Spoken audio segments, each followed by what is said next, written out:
there's a trend I've noticed. I don't know if you agree that the top gospel artists, for example, in Zambia, you'll be hard pressed to find a Baptist among them.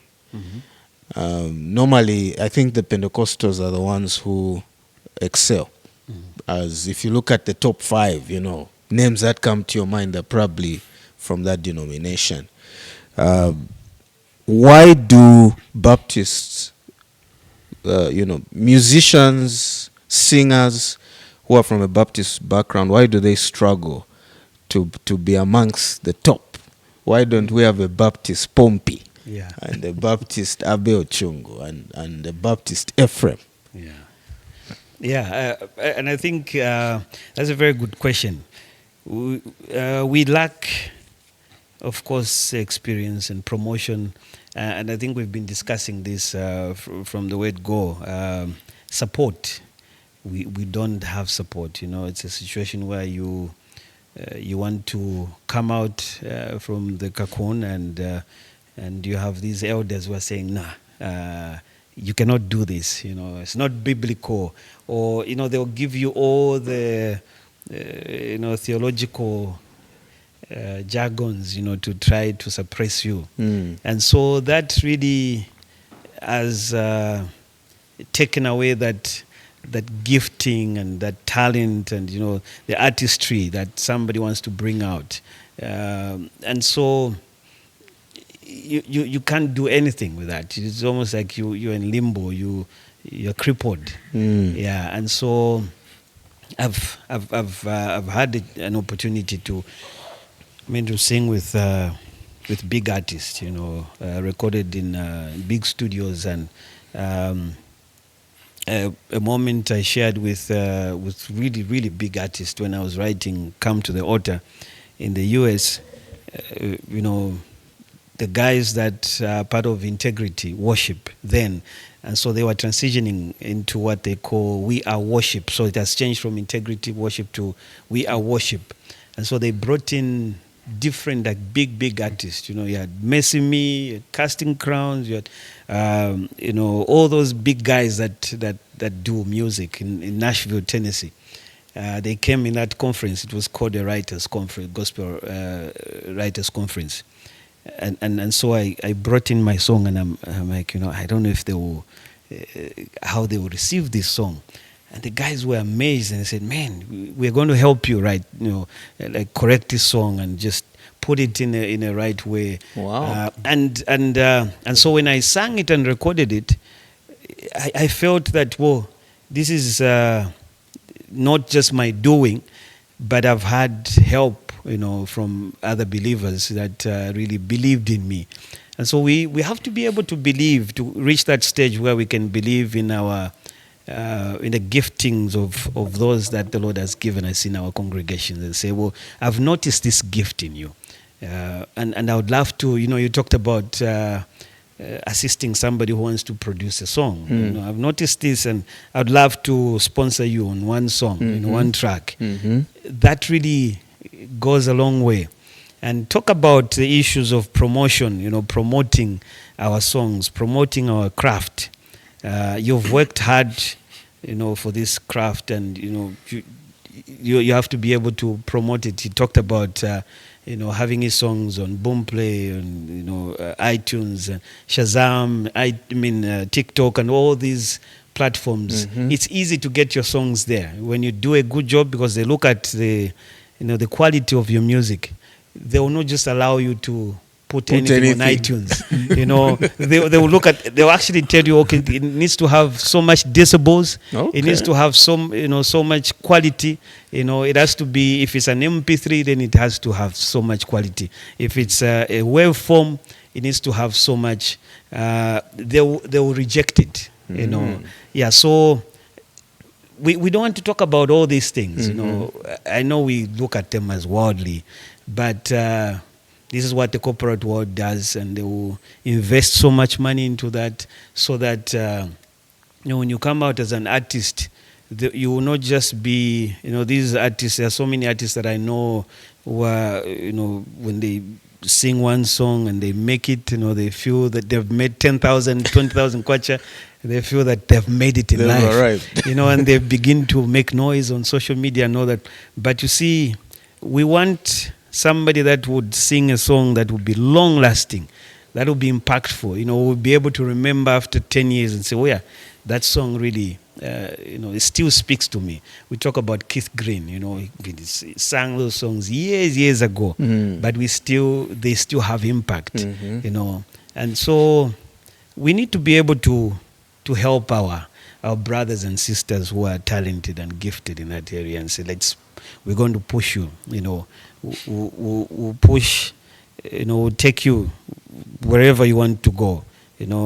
What are the platforms that are really doing the music distribution? We'll sponsor you, we'll support you, and we'll see them. We'll see them up there. I know Ephraim, who is my brother, calls me my Baptist pastor who sings. That's what they call me. As that Baptist pastor who sings hymns. Who loves hymns, because they pushed in. They said, okay, we're going to help you. We'll use our platforms. Some of them have taken my songs and said, we'll put you on our platform. We'll help you to boost you up. But we're not doing that in our Baptist churches, unfortunately. And this is where it's taking me to, because we tend to say, kind of demonize, what we are doing. We're not supporting our own people. And so I'll go and seek for support somewhere else.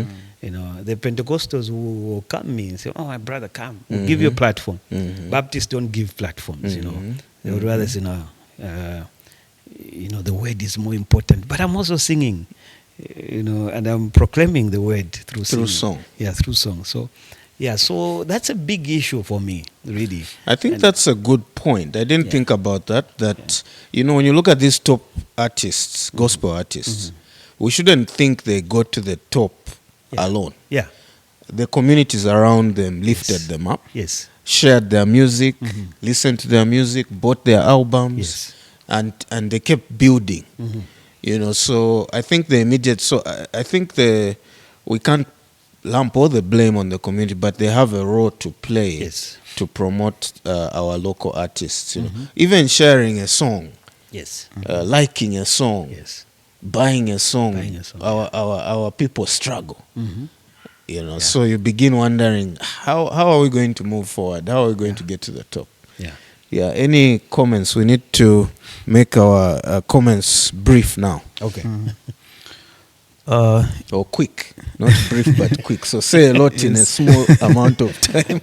Yes, I think some of the things we've already talked about, and Pastor Gracious has mentioned them.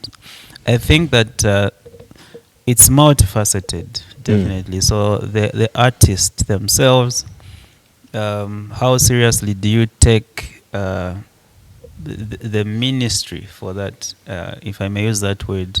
Therefore, how much do you pour into learning, practicing and rehearsal? That's one. Number two, collaboration. So as you said, anything great really can never be done by one person. Even tennis players who go alone on the court, they call it a court, they've got sports physicians, they've got people who watch their diet and trainers. You are right. Actually, they always thank their teams. When you watch the winners, they say thank you to my team. Yes, but we don't see the teams there who take care of their their well-being, emotional, whatever it is. So you can't. One is, it's John Maxwell actually who said, one is too small a number for greatness or to achieve greatness in any field, really. Whether, again, as I said, whether you're a tennis player or a leader or a musician. So I think that apart from the artist also, it's what you have also touched on and explained, Pastor, the support, deliberate support and systems as well. Yes. So you can have a very good product, nice song, but what are the marketing systems? Like, how do people discover your music? And how are you using social media? How are you using radio? How are you using TV? It's amazing. One of the reasons I actually recorded audio but also video was precisely that, I'm busy with other work that I do. Mm. But it's always gratifying to just get some random text from Chipata from someone I don't know. They reach out through Facebook or WhatsApp. And so, thank you so much for blessing me with your music, and also those systems of marketing. And then Pastor Mbewe says that missions don't go forward only by praying, but it's prayer and paying. By praying and paying. Prayer and petrol. Prayer. Yes. So you just don't sit, we pray, everything. No. There have to be investment. And I usually say, even Jesus Christ, the gospel is not cheap. We think that the gospel is free. No. The gospel is not cheap.